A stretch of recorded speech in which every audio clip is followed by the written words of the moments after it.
Good afternoon or good morning, depending on where you are in the world.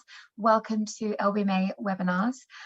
We have for you today ASM, a photography story. So we have Alan Martin, Head of Responsible Sourcing at LBMA, and Hugh Brown, a documentary photographer who I've been trying to get on for over a year, I think it is. But before I hand over to the two gentlemen, let me just take you through a quick housekeeping slide. If you do have any questions throughout the webinar, please just submit these into the Q&A panel at the bottom of your screen. If you can't see it, can't use it, don't know what I'm talking about, please just email us at ask@lbma.org.uk. If you're here live or if you're watching this back later, you can still use that, and we'll make sure that the questions get to panelists. With that, Alan, I'm going to hand over to you and to you, Hugh. Thanks, Taylor. Well, good morning, good afternoon, good evening, depending on where you are joining us from today. As Taylor said, my name is Alan Martin. I'm the Head of Responsible Sourcing at LBMA. And we're very pleased to be joined today by Hugh Brown. He's a best-selling author and also Australian documentary photographer whose work centers around the world's artisanal miners, many of whom work in extreme and very difficult conditions. Artisanal and small-scale mining, otherwise known as ASM, is an often misunderstood and stigmatized form of mining. Worldwide, there are about 40 million ASM miners, approximately 15 million of which work in the gold sector. And their production amounts to about 20% of the global gold market. And in some countries, these miners contribute more to local livelihoods than other sectors like agriculture. And yet, in most countries, you find ASM miners, they operate either in the informal economy or in the illicit market. And from a responsible sourcing perspective, their proximity to high-risk flags like money laundering or conflict financing or the use of mercury have pushed them to the margins of the global market. And while LBMA has made a strategic objective to increase sourcing from the ASM market, only 1% of throughput of the LBMA's good delivery list refiners sourced directly from ASM. And in this webinar, I look forward to getting a more nuanced perspective of the role of the people behind the ASM sector, particularly their role as economic actors rather than the prior status that they're usually given. But before we get to the discussion, I just want to give a short introduction to Hugh, a former management consultant. Hugh did a slight detour into the world of landscape photography, first capturing the beauty of his native Australia, before moving on to traveling the world to capture the people that live and work in the ASM community. As you'll see shortly from a selection of his photos, his work is taking him to South America, West Africa, the Indian subcontinent, and many points in between. And welcome to you, Hugh. Thanks very much, Alan. I was wondering, I'm curious, maybe if we can begin. I'm just curious about what first drew you to the ASM sector as a photographer, and maybe how those experiences you've had have shaped how you define the sector. Yeah, I was asked by a client to do a job in Africa back in 2006, which I nearly knocked back. And I ended up going, and during that trip, and it was a fleeting trip, it was only 2 weeks in Ghana, but I saw these people mining by the hundreds, literally beside the road. And I was fascinated because it was a visual picture that I'd never really seen before. So I sort of filed it away, and a couple of years later, the same client said, can you come back to Africa? And by then I started to sort of have a few clients in Africa. And the more time I spent over there, the more I became, fascinated with what I was seeing. And I can't say much more than it was the visual picture that I was looking at. I wish it, it was like something that took me back to the goldfields in Western Australia back in the 1850s.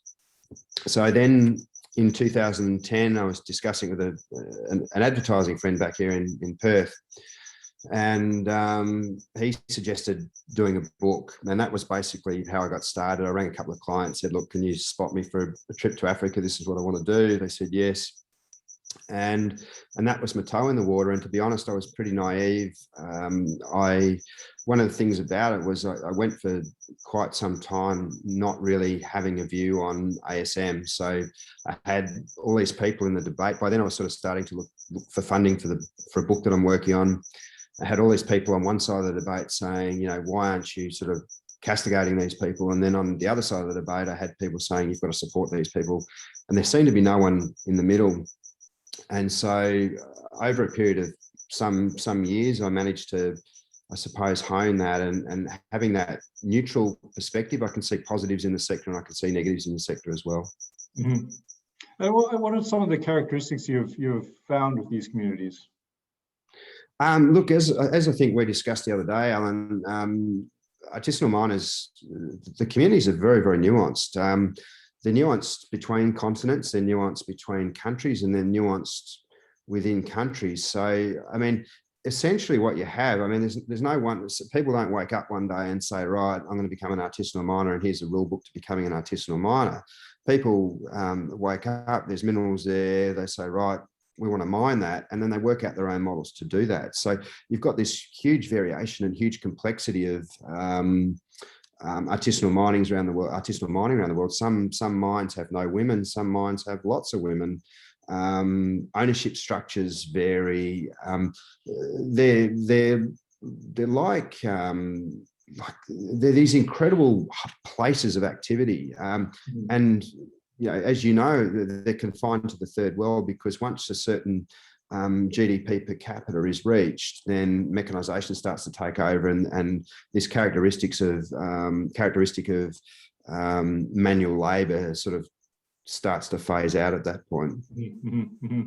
So you see them as, I mean, I think there's one thing that you know, I've also, as you know, had some experience in some artisanal mine sites in West Africa and Central Africa and Zimbabwe and places like that. And I think, you know, often, as you described from your first experience in Ghana, you see this very kind of chaotic site. It's a bit, I think, on a first pass, you see it as being a very kind of Dickensian experience of, and particularly in the sort of sector with the gold sector or diamonds, where there's a real disconnect between the high value finished product and what they do.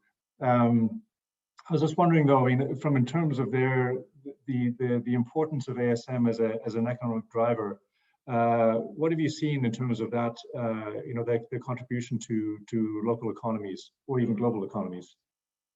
Yeah, so some numbers that I've been working off for quite some time. I think about 40 million artisanal miners. There's about 40 million artisanal miners around the world. I mean, gold, as you know, I think there's artisanal mining in about 60 to 70 countries around the world, which is, you know, that's quite a staggering number in itself.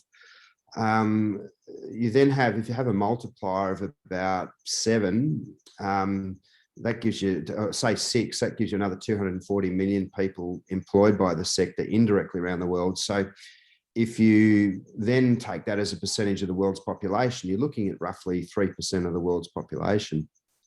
Now, if you then sort of pare those numbers back even further and say, right, as a percentage of third world labour, you're looking at maybe 7% of the population of third world countries employed by artisanal mining. So there's all these benefits that come from artisanal mining, and I'm not for a minute turning my back on some of the negatives. There's negatives in artisanal mining as there is in any other sector, but they provide, you know, they provide higher incomes than what other vocations do in some of these third world countries. So they pay, you know, sometimes 3 times more than what the fields and the farms and the villages pay. They provide, you know, an upward mobility pathway. And I hate to use a consulting term, but I mean, that's what it is. I mean, because when large scale mines come into town, they tend to look for skilled labor more often than not. So most of these people, because it's from some of the world's poorest people, they can't afford to get an education. They haven't had an education. And so they're excluded from a lot of those jobs that typically large scale mines might provide. So what happens in the artisanal context is you get these microeconomies, as you've seen, rise up around artisanal mines. So you have microfinance, you have vendors, you have you know, vendors selling mining equipment, vendors selling fruit and vegetables, whatever else. So, you know, I've been to one. I remember one. I'll never forget it. There was probably about 50,000 people in this one artisanal mining area, and it was a fairly confined area as well. So to compare that number, you know, that 40 million people employed in artisanal mining You look at, say, large-scale mining, and there's 7 million people employed around the world. Mm-hmm. So this is something that needs to be factored in, that we, in the process of trying to fix, inverted commas, a problem that many perceive, we've got to be very, very careful that we don't disenfranchise this huge section of the world's population. Yeah, I'd love to get back to that question in a minute, because I think it's a very critical part of this discussion.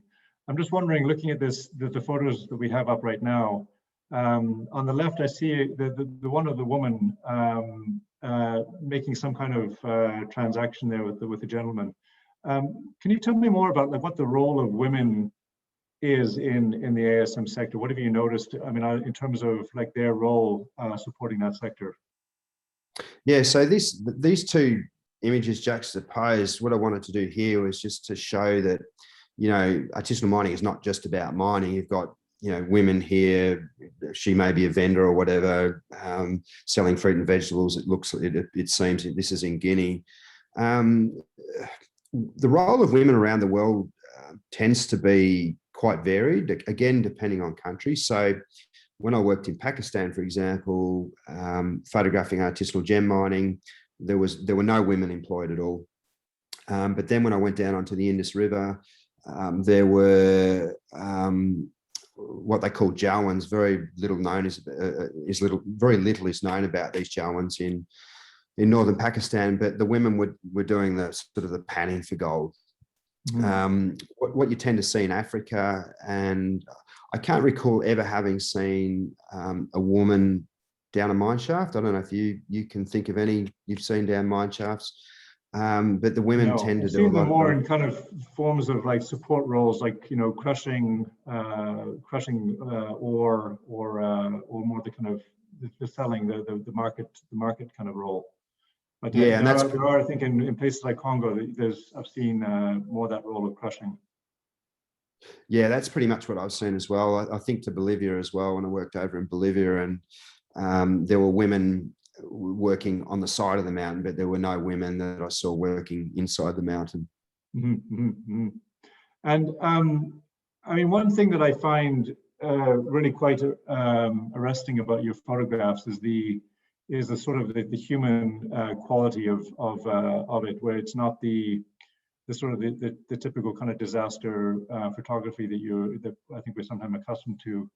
I mean, from your perspective, I mean, what do you think drives people? I mean, you touched on it a bit in your earlier comments about, what drives people to participate in the ASM sector?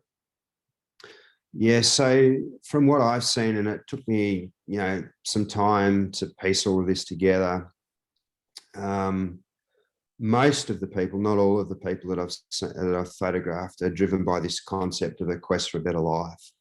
Mm. So, as I said earlier, they can earn more in the artisanal mines than they can in the fields and the farms and the villages. So, when you pare that back, it's absolutely no different to what we see here in Western Australia. I'm sure you see in Canada, the US, and wherever else. You have all these fly in, fly out miners, and they're all doing that work because they can earn more money. They can provide a better education for their families. They can provide a better house, a better car, whatever else. So it's this concept of a quest for a better life. And when you go to the artisanal mines, it's exactly the same. And I think back to Pakistan, and we had these miners, and they're all concerned about real estate investment, or investing in businesses, or providing schooling for the children, again driven by this concept of the quest for a better life. So when you pair that all back, it's all these people sacrificing the lives they could be living now for, inverted commas, the prospect of a better life. Mm-hmm. And that's how I see artisanal mining. Now, interestingly, that photo on screen now of coal scavengers in India, that was a different situation to what I've just described. These were one of the few, if only, peoples that I've seen in all my travels that weren't necessarily driven by this quest for a better life, because of the rapid expansion of the coal industry in India, driven by the industrialization of India. The coal fields were rapidly chewing up prize farmland, forests that had hunted in for centuries. And so these people were literally booted off the lands that they'd grown up on and learned to live off. And so they'd been forced to turn to the very mineral that had brought about their near destruction. And in this case here, I mean, I mean, that's a very good point about the role in which, the sort of environmental consequences of ASM. And I think that's certainly one of the reasons why, particularly with the growing conversation around environmental and social governance, ESG, I think that's one of the biggest knocks on the industry. When you speak to miners about this, what's their? I mean, are they aware of these issues, or how does that play into their worldview? So just to clarify, Alan, so when you say miners, you're talking large-scale miners, or are you talking artisanal? No, artisanal miners, like people who are like, well, the scavengers you're seeing here. I mean, when they're doing something like this that is having quite grave economic consequences. I mean, again, they're responding to a demand for coal by I'm presuming here the industrial sector in India, but they are the ones who are sort of perpetrating, if you will, the sort of environmental degradation. Does that, when you speak to them, is there an awareness of those kinds of things? So here, interestingly, what's happening here is these people have been booted off their farmlands and villages quite often, and out of the forest that they've been hunting in. So what they're doing here is they're actually going into a huge open cast coal mine, large scale coal mine. And on the change of shift, they're taking crowbars in and they're chiseling out blocks of coal. They stockpile it. You can just see in the right of frame there. And then they carry that out. So, and then the machines start up again from the large scale mine, and they have to get out of there. So this is the tragedy of this photo really is these people got nowhere to go. So they're going into the open cast coal mine during a change of shift, and they're grabbing blocks of coal, and this is what they're living off. And roughly, what would they get paid for that work? Look, I mean, I'm trying to remember these guys, how much they're getting paid. It's not very much, maybe $1 a day, $2 a day if they're lucky. Yeah, but again, I think for me, I mean, other than the visual strength of that photograph, I'm really struck by the fact that it's women doing that work, which is not the traditional kind of perspective that people would have of the sector. Yeah, not at all. And this is the thing. This is artisanal mining doesn't just employ a lot of men around the world. I've seen numbers, I think, off the top of my head, 60% men, 40% women.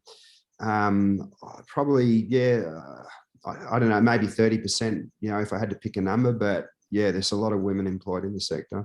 Mm-hmm. Tell us about this picture here that we're looking at. I believe this is one from Myanmar. Is that correct?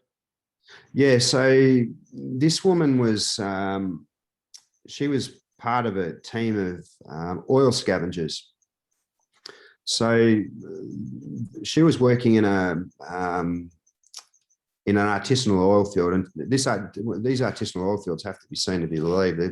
Rig platforms everywhere, and it's just open slather. And I think one of the things I was told as I arrived there was if you heard someone say run, you just ran, because it usually meant there was an explosion or a fire about to happen. So, but these women were going around, they were making quite a good living. I can't give you numbers off the top of my head. I'm still trying to get information out of Myanmar, which is probably one of the most difficult countries I've worked in. But they were going around spending the entire day virtually scraping up spilt oil, literally often with their bare hands. So you'd see the fingernails scraping into sort of solidified oil or oil sludge. And then they're also using rags where oil was sort of sitting on the top of, swamps or whatever, and squeezing that into buckets. And then they were taking that back to their shanty, and they were processing that, filtering that oil and selling it to traders. What was interesting about those women were that it took some time to build rapport, but eventually I did, and we got along really well. And they loved their work. And one of the things they were concerned about was they didn't want to be portrayed as destitute or poor or poverty stricken, and that there were people to be felt sorry for. They were actually really, really proud of what they did. And that sort of memory sort of sticks out in my mind. Mm-hmm, mm-hmm. I wonder, I mean, you spoke earlier about this issue of people responding to, you know, these are not concerns that should be overlooked in terms of the negatives of the sector. And I'm thinking particularly in this sort of the African context, Central Africa, particularly in DRC, because of the direct link between gold and what is known as the 3 Ts, the tin, tungsten, and tantalum, led to legislation and a response by the international market. A lot of NGOs were pointing out the direct relationships to conflict financing, for example, regional destabilization of Central Africa. And I think it led to things like, well, certainly the OECD framework on due diligence in high-risk areas, but also to legislation in jurisdictions like the United States with the Dodd-Frank Act. And so I was wondering, like, from your perspective, what what do you think? First of all, what do you think legislators should be doing around the world? And then, secondly, what do you think industry, and including obviously refiners, should be? What role should they be playing in trying to improve conditions in ASM sectors? Yeah, it's a really, really, really interesting question. It's a question I've talked to a lot of people over the last 12 months in the sector around the world. And as you well know, there's been literally billions of dollars that have been poured into the sector, spent on certification, auditing, traceability, whatever else. The other complexity with the sector is there's so many players. And when I worked in consulting, I worked in some pretty nuanced and complex industries, but I've come across nothing as complex or difficult as the artisanal mining sector. And I'm getting to why I'm sort of saying all of that. Mm-hmm. You've got so many different players in the sector, and leaving aside the miners for now, you've got so many different players in the sector. You've got big corporates, you've got government, you've got NGOs, and many of the agendas that they're pursuing are very opaque. And one of the challenges of that is that, if you look at a large company, you can have competing agendas within a large company. So you can have the CSR department of a large company that genuinely want to do good for artisanal miners. And then within the same company, you can have the legal team that is concerned with plausible deniability, and they don't want to scratch too hard because they're concerned about what they might find. So you're having billions of dollars over the last few years, and I think it's been about 11 years since Dodd-Frank, if I'm not mistaken. Yeah. There's been billions of dollars spent on all of this stuff, and by anyone's reference, 11 years is a pretty good time to see what's working and what's not working. And I question how much of what is being done is being assessed with reference to changes that we're seeing on the ground in terms of livelihoods, safety, the lives of the miners themselves. And from where I've seen, I haven't seen a lot of change, but I've seen billions and billions of dollars spent, and I see lots of legislative change, but is that really going to, or is that really bringing about any change to the people we should be concerned about most? Because I'm all for improving conditions in artisanal mining, but I'm also all for ensuring that we don't disenfranchise a really large section of part of the world's poorest population. Yeah, it's interesting. There was a OECD forum this week, and one of the discussion points was about how all actors, government, civil society, and industry can actually, where should we be putting more support? And I think one of the commonalities that came out of that conversation was about focusing more at the local level and trying to support capacity building and the ability of governments and also communities to do better due diligence on the ground as opposed to at the other end. Sorry, just to jump in, Alan, just to jump in. Like I saw looking back through my notes today, and you look at Madre de Dios in Peru, which we've all heard of. It's, one of the epicenters of environmental destruction in the Amazon, and you've got some of the world's largest original equipment manufacturers with major dealerships at Madre de Dios. Mm-hmm. And they're moving, I think the number I saw was 200 units a month. And there's as much heavy earth moving gear in Madre de Dios as there is in the largest large-scale mine in Peru. So wow. These are some of the challenges that, in looking at this problem, we have to be dealing with. Yeah. I wanted to, just on that note, I see we have one question from Tim, who's asking whether you have any photographs from Peru. None from Peru. The last trip I was over there, I was planning to go there. I was going to go up to a place high in the Andes at sea. I've just looked, the name just escapes me for now, but I haven't. The short answer is no. Okay. Yeah. And there's different. I should say there's different.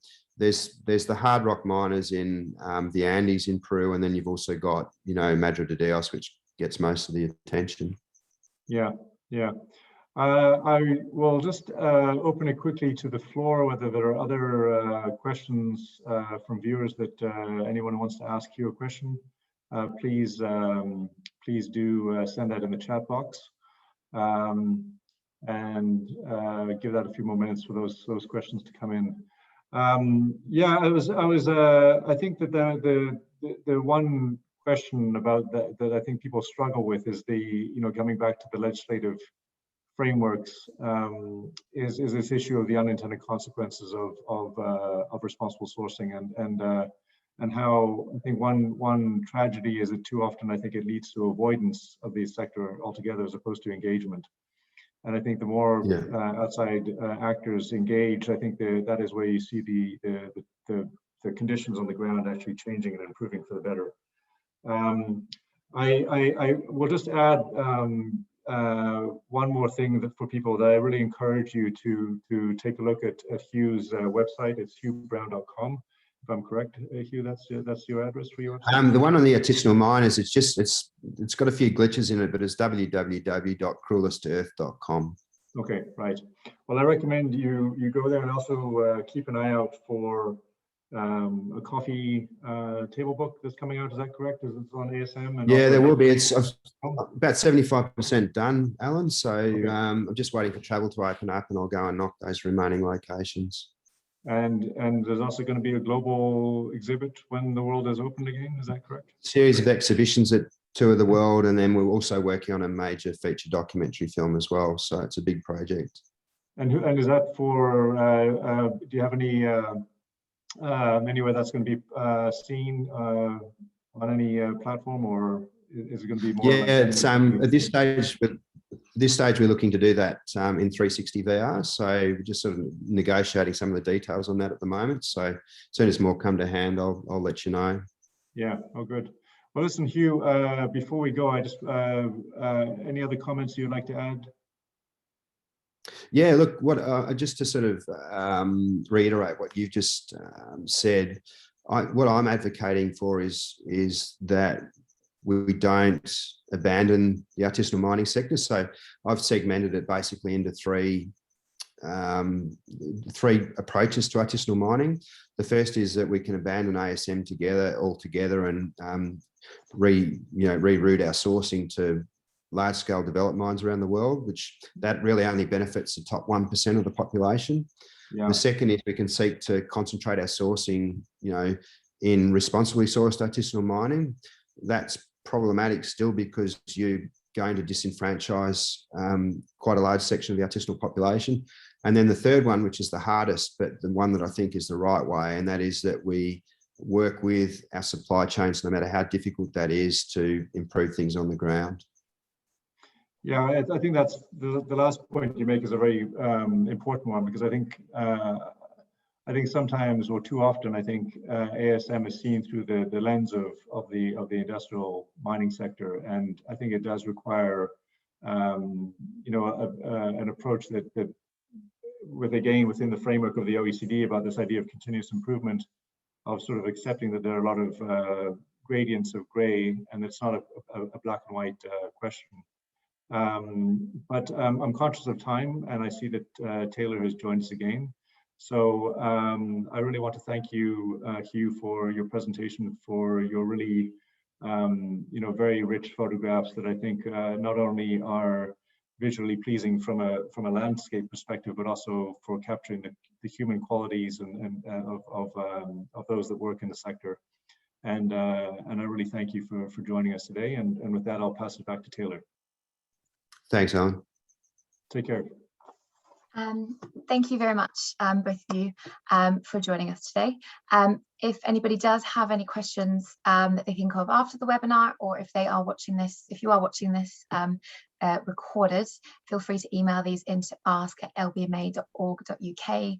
I'll collate them and forward them on to Alan and Hugh, who can then give you an answer if they are so kind as to give you their time, though I think that they will. We do have some webinars coming up. So next week we have Digital Gold, part 5, so part 5 of 5. And it was going to be live, but we had to pre-record it due to conflicting schedules. So we have Guido Van Stein, the managing director of Oris, Dan Takiro, the founder of 10T Holdings, and Sekila Merza, our host. And they'll be talking about how the development of decentralized technology can help the gold market. And they'll also reflect on a few things that we've touched on in the previous episodes. Following that, on the 13th, we do have a live webinar with Jeremy East, the host, who'll be talking about Indian gold demand with Shekhar Bhandari from Kotak Mahindra Bank and Sumpia from WGC, that's World Gold Council. On the 20th, we have another responsible sourcing webinar. So Alan will be joining us again, and we have Marcina Hunter from Global Initiative. Don't know if you want to say something very quickly about this, Alan, seeing as how you're here. Well, I'm not sure what we can exactly say about it at the moment. Yeah, no, I mean, I'm looking forward to that. I've had the pleasure of working with Marcina in previous past lives, and it's going to be speaking about one of the reports that Global Initiative is coming out about around the illicit gold market in East Africa. Yeah. Great. So we will put up the registration details for those. I think actually they're already up, to be honest with you. And on the 27th, we do have a webinar, ESG and mining. So we're just fine tuning a few things with that. That will be with our Chief Technical Officer, Neil Harvey. So also kind of leaning on from this responsible sourcing webinar. If you do have any questions about those webinars or about the one today or any previous ones that you have seen, you can again email us at ask@lbma.org.uk, or you can access anything that we have on our social media profiles or our very, very lovely new website. And so with that, I thank you all for joining us, Alan, Hugh, and our panelists. You are our panelists, our attendees, and I hope you have a lovely weekend, a lovely long weekend if you are in the UK. And so good afternoon and goodbye. Take care. Thanks, Alan. Thanks, Alan. Take care, Hugh. Bye-bye.